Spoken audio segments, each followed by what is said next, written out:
Welcome to the discussion. My guest today is Keith Salisbury, the Senior Director of U.S. Federal Sales for Pivotal. Keith, welcome to the program. Thank you for having me. Before we get started, let me set some context for our discussion. Over the last 4 or 5 years, agencies have, I'll say, fallen in love with the startup culture.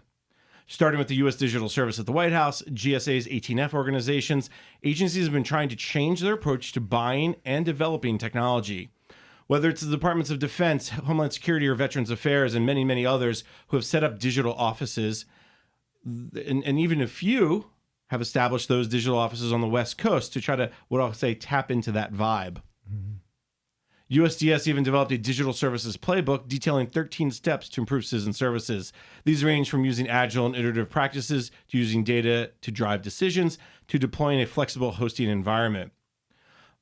One big success story is from the Social Security Administration. Rob Klopp, the former Chief Information Officer at SSA, wrote in a 2016 blog that agencies need to think about modern software so it's architected to run over a stack that has been distributed across a cluster of servers. He says it has to be designed so that each layer of that stack, so that each business application can be distributed and deployed and scaled across those clusters of servers. Now, what does all that mean, and how can agencies really be successful? Few have been. SSA is one of those few that have, but many others are really what I'll call the beginning stages. And Keith, that's where you come in. You're going to talk to us about how agencies can build that modern software. So once again, my guest is Keith Salisbury, the Senior Director of U.S. Federal Sales for Pivotal. Now, I'm going to start at the beginning. We usually don't start like this because the companies that we've had on the program before, they're household names. I'm going to have to say, I'm not sure Pivotal is a household name. So talk a little bit about what the company is, how you got started, and what you guys do. Sure. Pivotal is a startup out of Silicon Valley, and our focus, our mission is to help large enterprises, think big Fortune 500, Fortune 50 kind of companies, or big government agencies, kind of transform the way they build modern software, and to do so at startup speed. So my role is to help the government be able to be more effective with software and to achieve a higher velocity doing that. So build at startup speed. What's that mean? I mean, that's a nice buzzword, if you will, but talk a little bit about how you guys see what startup speed is. Sure. Everybody loves to talk about the cloud era and everything that's going on in the cloud.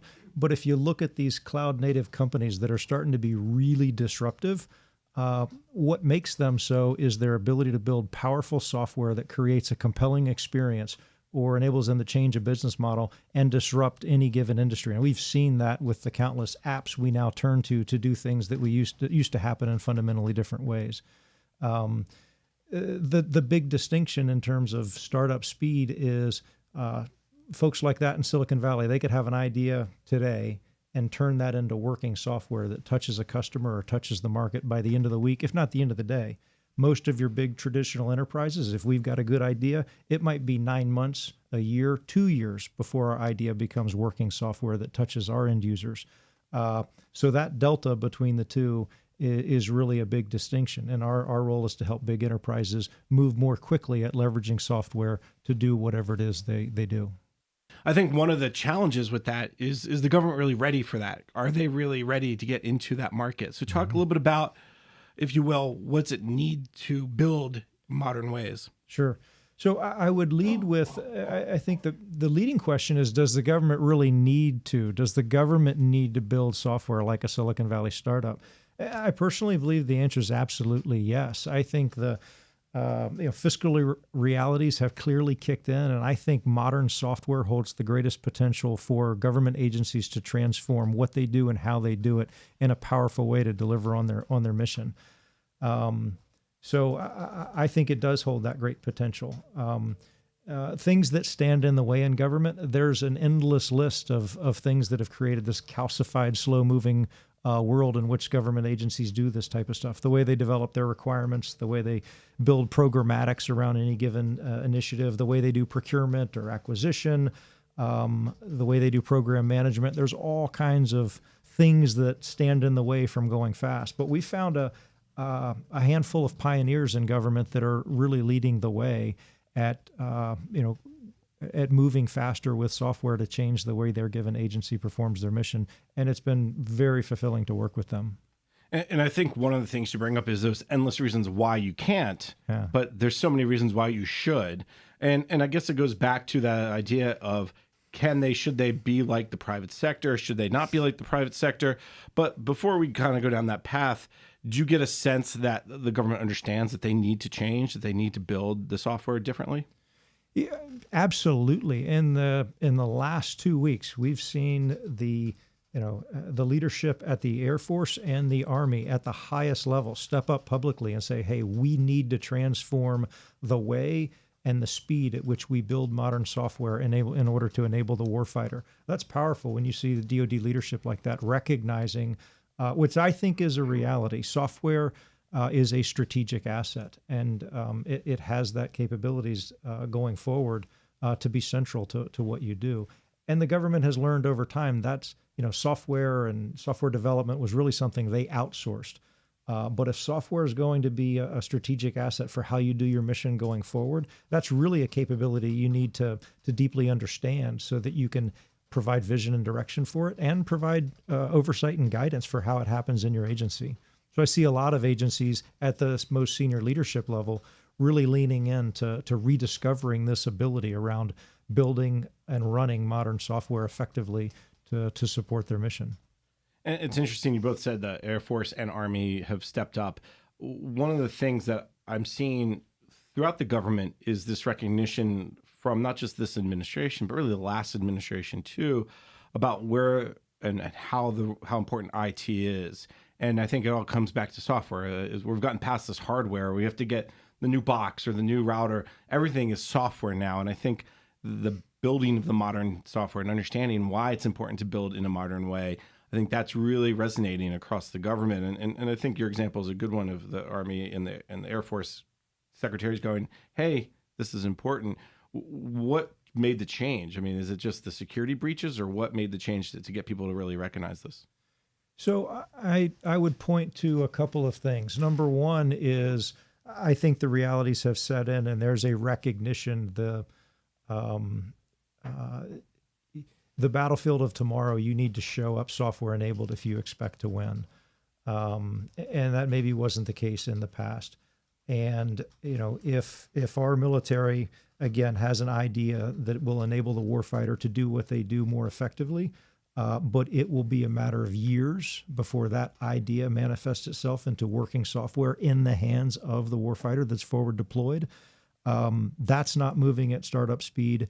That's not going to enable our warfighters to show up on the battlefield software enabled. That's an unacceptable outcome. But today, that is reality in many cases. So I think there's recognition across DoD. We need to be able to move much, much faster, turning good ideas into software that gets into the hands of the warfighter. So there's a recognition of that shift that has happened in the world. The second thing is there's been some powerful examples in DoD where they've seen it become reality. We happen to be fortunate enough to work with one such initiative with the Air Force in the Central Command AOR, where they had very real mission problems in how they did command and control and all the logistics around all the air operations they would conduct in that region of the world. And solving some of those problems were literally taking years to manifest themselves into software solutions. So the previous Secretary of Defense, Ash Carter, took one of those problems and handed it to his Silicon Valley outpost, DIUX, and said, hey, try something new here. See if there's a different way, a different method that would produce a different outcome on a different timeline. And we were able to work in partnership with them, and we produced a complete mission application from scratch, nothing but an idea, to working software that was running halfway around the world on classified networks, supporting the warfighter for that given mission area. And we did it in less than 120 days. And it changed the way they performed that function in the Air Operations Center in a powerful way. But what's even more powerful is those operators started providing feedback, which we then turned into new features that the Air Force is now releasing on the order of about 20 new features every week going out to that forward deployed airman halfway around the world. That is the Air Force moving at startup speed. Prior to that, it was literally years before new software capability would reach the hands of the warfighter. Now it's happening 20 times a week. That's a powerful transformation. So I think they've seen in real time it is possible, and the modernization and mission outcomes are powerful when you get it right.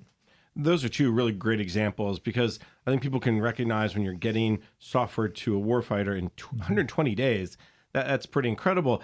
But those, to me, if based on my reporting, I think are maybe the outliers. Is the government really moving in this direction, and are they ready for it, or is industry just so far ahead of government when we talk about Uber or Netflix or whomever? Mm-hmm. So there's a lot of things that hold the government back in terms of policy, in terms of regulation, in terms of procurement, in terms of oversight, in terms of governance. And those are all things that are in place for good reason.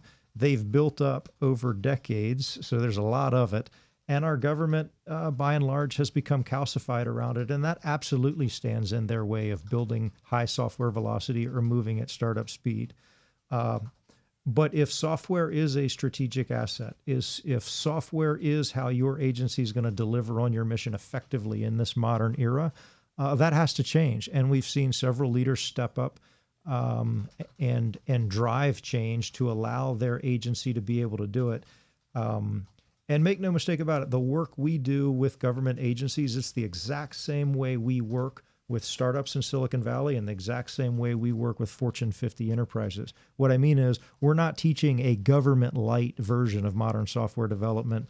No, we're all in. We're building software side by side with the Air Force and the Department of Homeland Security, the same way we're doing it with JPMC and Liberty Mutual and Allstate, and the same way we're doing it with the most leading edge startups in Silicon Valley. The government can do it.